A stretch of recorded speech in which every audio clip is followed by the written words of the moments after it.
구독과 좋아요, 알림 설정은 은하수 채널 우주은행의 복리와 연금으로 저축됩니다. 감사하고 사랑합니다.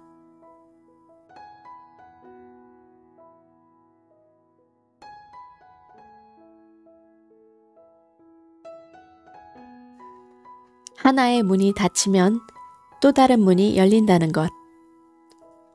나는 열정이 넘치는 사람이었지 야망이 큰 사람은 아니었다. 처음부터 하버드 대학교 연구소에 들어가겠다거나 존스 홉킨스 의과대학 교수가 되겠다고 마음먹었던 것도 아니었다. 여느 성공한 사람들처럼 몇 년치 계획을 세워두고 무서울 만큼 집중해 차근차근 그 길을 밟아온 것은 더더욱 아니다. 오히려 내 인생은 실패와 의외의 기회로 점철되었다고 말하는 편이 더 어울릴 것이다. 나는 다만 내가 서 있는 그 자리에서 할 수 있는 일을 했을 뿐이고 해야 하는 일을 열심히 했으며 마음이 흐르는 대로 움직였을 뿐이다. 그런 내게 지금의 자리에 오기까지 비결이 있었느냐고 묻는다면 그저 어떤 상황에서도 긍정적인 자세를 잃지 않고 좌절하더라도 다시 툭툭 털고 일어난 것. 오직 그것뿐이다. 반갑습니다. 저는 은하수 채널 미라클 방송의 크리스탈입니다. 일상에서 너무 감사해서 나는 너무 축복 속에 태어난 것 같아 너무 감사해서 눈물이 뚝뚝 떨어질 정도로 그런 경험을 한 적이 여러분은 있나요? 제가 오늘 소개할 이 책 바로 마음이 흐르는 대로 지나영 교수님 지음 다산북스 출판사입니다. 여러분의 삶이 흔들린다면 우리가 바라봐야 할 단 한 가지, 내 진심이 어디 있느냐? 나는 지금 내 진심대로 살아가고 있느냐? 그것을 물어봐야겠습니다. 진아영 선생님은 1976년 대구에서 봉제 공장 일을 하던 부모의 달갑지 않은 둘째 딸로 태어났습니다. 대구 가톨릭대 의과대학 졸업 후에 의정부 성모병원에서 인턴을 수료했고 그녀가 원하던 정신과 레지던트 프로그램에 지원했지만 낙방했습니다. 그녀는 미국에 의사 면허증을 따오겠다는 마음으로 무작정 비행기에 몸을 실었고 딱 1년 만에 돌아올 예정이었으나 미국 의사 국가고시를 최상위 성적으로 통과하였습니다. 그렇게 해서 그녀는 굉장히 바쁜 삶을 살고 남보다 더더욱 바쁜 삶을 살고 그녀는 언어와 문화의 장벽에도 불구하고 그녀 특유의 자신감과 용기로 모두 다 헤쳐나갈 수 있었지만 어느 날 갑자기 찾아온 자율신경계 장애가 그녀를 속수무책으로 무너지게 만듭니다. 교수로서 배우고 가르치면서 오로지 좋은 의사가 되겠다는 일념하에 17년간 달려왔는데 그런 삶이 한순간에 완전히 멈춰버린 것이었습니다. 순풍을 탄 배처럼 마음먹은 대로 물 흐르듯 흘러가던 삶에 병이라는 존재가 회오리 바람처럼 나타나 진아영이라는 존재를 완전히 휩쓸어가 버립니다. 이 병은 서 있을 때 그리고 앉아 있을 때 오는 두통과 어지럼증 그리고 심한 피로감이 가장 큰 문제였다. 증상이 나타나고 직장에도 잘 나가지 못한다는 소식을 듣고 어머니는 한 걸음에 미국으로 달려오셨다. 다름 아닌 이 병은 어머니의 여동생인 두 이모와 이모의 딸 한 명도 어지럼증과 두통, 극심한 피로로 몇 년째 고생을 하고 있다고 했다. 안타깝게도 이 병에 대한 병명을 아는 사람이 아무도 없었습니다. 의사인 본인조차 알 수 없었던 이 병. 원인과 결과라는 쉬운 말이 떠오르지도 않고 인지행동치료라는 매일 언급하던 치료법의 이름도 기억나지 않아 환자 앞에서 얼버무리는 지경에 이르렀습니다. 존스 홉킨스 소아정신과 전임의들을 대상으로 강의해야 할 일이 있었는데 내 몸 상태를 간과하고 2~3시간 동안 강의를 하고 나서 또다시 응급실 신세를 지게 된 것이었다. 어지럼증과 두통과 구역질에 극에 달했고 이제 누워서 쉬어도 회복되지 않았다. 한없이 참담하고 억울했다. 늘 힘들어도 포기하지 않고 삶을 극복해온 나로선 패배를 받아들이기가 힘들었다. 그렇지만 이는 내가 내 의지대로 내린 결정이 아니었다. 내 병이, 아니 내 삶이 나에게 던져준 과제이자 결정이었고 나는 그것에 오롯이 답할 수밖에 없었다. 어쩔 수 없는 일이다. 내일은 더 잘하면 된다고 마음먹지만 파김치가 되어 쓰러지기 일부인 내 삶이 아직까지도 적응이 되지 않았다. 발병하기 전에 나는 매일같이 복싱과 요가, 조깅 등 다양한 운동을 즐기던 사람이었다. 심지어 일이 많아 힘든 날에도 억지로 시간을 짜내어 운동을 갈 정도였고 운동을 마친 후에는 상쾌한 기분으로 귀가해 잠을 청하던 나였다. 하지만 지금은 꿈도 꾸지 못할 일이다. 하고 싶은 일은 많지만 할 수 없는 일이 더 많으니 마음까지 버거워졌다. 샤워도 마음 놓고 할 수가 없었다. 온도차가 크면 몸이 더 빨리 안 좋아지기 때문에 조금이라도 한기가 든다 싶으면 얼른 샤워를 마치고 여름에도 난방을 올린 채 이불을 감고 누워야 했다. 한 번은 샤워도 제대로 못하는 내 처지가 한심스러워 눈물이 났다. 그때 남편은 내가 우는 모습을 처음 보았을 것이다. 괜찮아? 힘들 땐 울어도 되는 거지? 그럼 울어도 돼.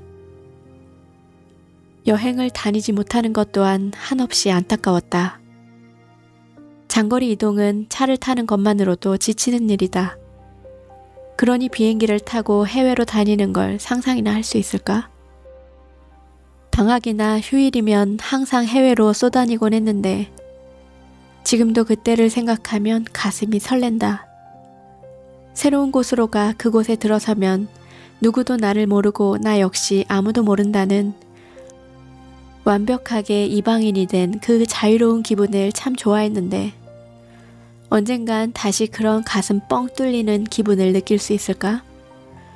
그 기다림이 너무 길어지지 않기만을 바랄 뿐이다. 사교 모임에도 거의 가지 않게 되었다. 외향적인 성격이기에 사람들을 모아놓고 왁자지껄하게 먹고 즐기는 모습을 좋아했는데 이제는 사람 많은 곳에 가는 게 두렵다. 빛과 소리에 민감해진 이유로 너무 요란한 곳은 저절로 피하게 된다. 병이 생긴 후 사람들을 만나는 일에도 에너지가 필요하다는 걸 처음 경험했다. 덕분에 좋은 점이 하나 있다면 소중하고 가까운 사람들과 단둘이 이야기할 기회가 늘었다는 것이다. 병을 앓고 난 후 나는 양적이기보단 질적으로 사람들을 판단하고 사귀게 되었다. 이렇게 나의 삶은 before and after가 현격히 달라졌다. 끝없이 솟아나는 에너지를 자랑하며 쉴 틈 없이 일과 모임을 만들어 우리 아파트의 시장이라고 불리던 나. 가만히 앉아있지 못하는 성격 때문에 소파에서 하루 종일 텔레비전만 보던 남편을 갑갑해하며 마구 원망했던 나. 그런 내가 이제는 배터리가 다 떨어져 가물가물한 휴대전화처럼 언제 꺼질지 몰라 조바심 내는 삶을 살아가고 있다. 결국 배터리가 나가 쓰러지면 재충전될 때까지 두통과 어지럼증에 시달리며 기약 없이 좋아지기만을 기다려야 한다. 마치 신의 장난처럼 나는 내 성격과 반대로 살아야만 하는 병을 하루하루 감당하고 있다. 우리 우주님들, 지금 건강하신 분들이라면 지금 나의 삶을 축복하고 굉장히 미친 듯이 감사하기를 바랍니다. 인생의 의미란 그저 건강하고 행복하게 사는 것이 아니라 자기 자신이 뿌듯해할 수 있는 삶을 사는 것이다. 지나영 교수님의 불굴의 의지를 축복합니다. 잘 이겨내셨습니다. 나 역시 이제는 내 병을 이기고 완전히 다 나아서 예전의 일상을 되찾겠다는 집착을 버리기로 했다. 그보다는 병으로 인해 달라진 내 삶을 소중히 여기고 순간순간의 의미를 되새기면서 살고자 한다. 인생은 과거나 미래가 아닌 현재를 사는 것이다. 지금 당장 힘들고 갑갑하고 아파서 서러울 때가 있지만 다른 사람이 아닌 내 스스로가 뿌듯해질 수 있는 삶을 살아가려 한다.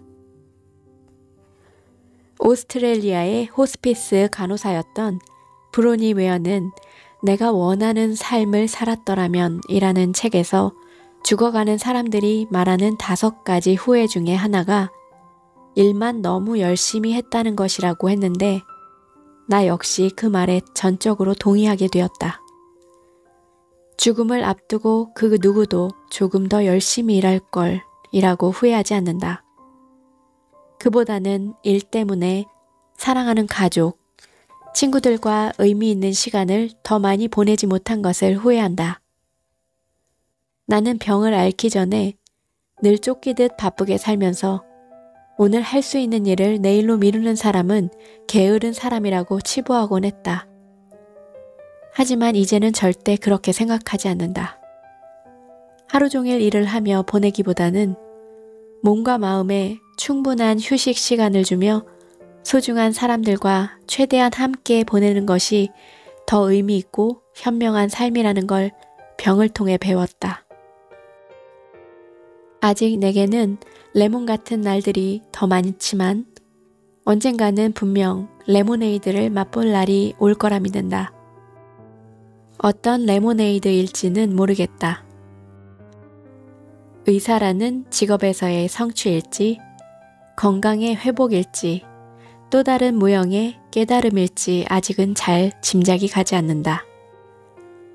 그러나 레몬만 계속 던져주는 것 같은 씁쓸한 내 삶에도 레모네이드를 만들 수 있다는 희망과 의지가 있다면 얼마든지 견뎌낼 수 있고 끝내는 상상하지 못했던 달콤함을 맛볼 수 있을 것이라 믿는다. 우리 주변에는 미래에 달성하고 싶은 목표를 위해 지나치게 현재를 희생하는 사람이 많다. 전문가가 되려면 학부 과정부터 인턴과 레지던트 과정까지 장장 10년가량을 소위 피 터지게 공부해야 하고 자기가 원하는 과뿐만 아니라 관계없는 과까지도 돌며 수련해야 한다. 이렇듯 목표를 위해 어느 정도의 희생이 불가피하지만 기나긴 인생을 볼 때 목표만을 위해 현재를 지나치게 희생하고 원하지 않는 곳에 에너지를 쓰며 자신을 괴롭히는 건 바람직하지 않다고 본다. 유명한 자기계발서나 성공한 사람들의 스토리를 보면 대부분이 장기적인 계획을 세워 목표를 향해 가라고 말한다. 그렇지만 내 생각은 좀 다르다. 5년, 10년 후를 바라보고 특별하게 장기적인 계획을 세워 따르기보단 그저 지금 내 앞에 주어진 환경에 집중하고 당장 내가 궁금한 일, 하고 싶은 일에 몰입하는 것이 더 의미 있다고 생각한다. 나의 아버지는 쉴 틈 없이 일했다. 그러면서도 늘 입버릇처럼 40살에 은퇴해 편안한 삶을 살고 싶다고 말하곤 했다. 오직 그 목표를 위해 좋아하지 않는 일을 죽도록 했고 가족과의 시간도 포기했으며 자신이 무엇을 진실로 원하는지 생각할 겨를도 없이 몸이 부서져라 일만 하고 살았다. 어디 계획대로 되는 게 인생이던가. 아버지는 40살이 된 후로도 20년을 더 쉬지 않고 일해야 했다. 죽음의 문턱까지 넘나들 만큼 큰 건강상의 위기까지 겪으셨다. 물론 아버지의 선택과 삶을 부정하거나 한심하게 볼 생각은 추워도 없다. 나로서는 그런 아버지의 삶을 보며 미래를 위해 무조건 현재를 희생하기보단 지금 이 순간에 더더욱 집중해야 한다는 사실을 절감했다. 나에게는 내가 마주한 지금 그리고 여기의 삶이 그 무엇보다 중요하다. 뜻이 있는 곳에 길이 있다는 너무나 식상한 그 말을 나는 지금껏 한 발자국씩 몸소 증명하며 살아왔다. 진심으로 열정을 품고 지금 하는 일에 집중하다 보면 없던 길이 열리기도 하는 게 인생이다. 하나의 문이 닫히면 또 다른 하나의 문이 열린다는 것. 누구도 가지 않는 길, 위험하다고 모두가 회피하는 길, 실패가 자명한 그 길을 걸어갔던 사람들이 오히려 더 위대한 성취를 이루는 일도 많으니까 말이다. 오히려 내 삶에 더 큰 영향을 끼치는 건 마음 자세다. 컵에 물이 반이나 차 있다는 관점과 물이 반밖에 남지 않았다고 보는 관점은 차이가 크다. 나는 물이 반이나 차 있다고 생각하고 열심히 살아가다 보면 나머지 반도 채워지려니 믿는다. 특히 힘들고 어려운 순간을 맞닥뜨릴 때 이러한 마음가짐은 큰 도움이 된다. 실수를 하거나 결과가 좋지 않을 때도 좌절하지 않고 오늘 하루 열심히 살았으니 내일은 더 나아지리란 믿음을 잃지 않았기에 나는 더 강하고 단단해질 수 있었다. 미국에는 구름의 뒤편은 반짝인다라는 말이 있다. 어떤 역경이든 그 속에 희망이 숨어 있다는 뜻이다. 나는 어떤 상황이 닥쳐도 다 하나님이 계획하신 것이라 믿고 시간이 지나면 왜 그러한 일이 일어났는지 비로소 이해할 수 있을 것이라 생각한다. 당장의 불행이 절망으로 이어지지 않는다. 더불어 원하는 일이 순조롭게 이루어졌다 해서 그것이 마냥 좋은 일이라고 여기지도 않는다. 돌이켜보면 내가 겪은 각종 실패와 좌절의 순간들이 내게 새로운 문을 열어준 계기가 되지 않았나 싶다. 넬슨 만델라의 말처럼 실패란 지는 것이 아니라 배우는 것이므로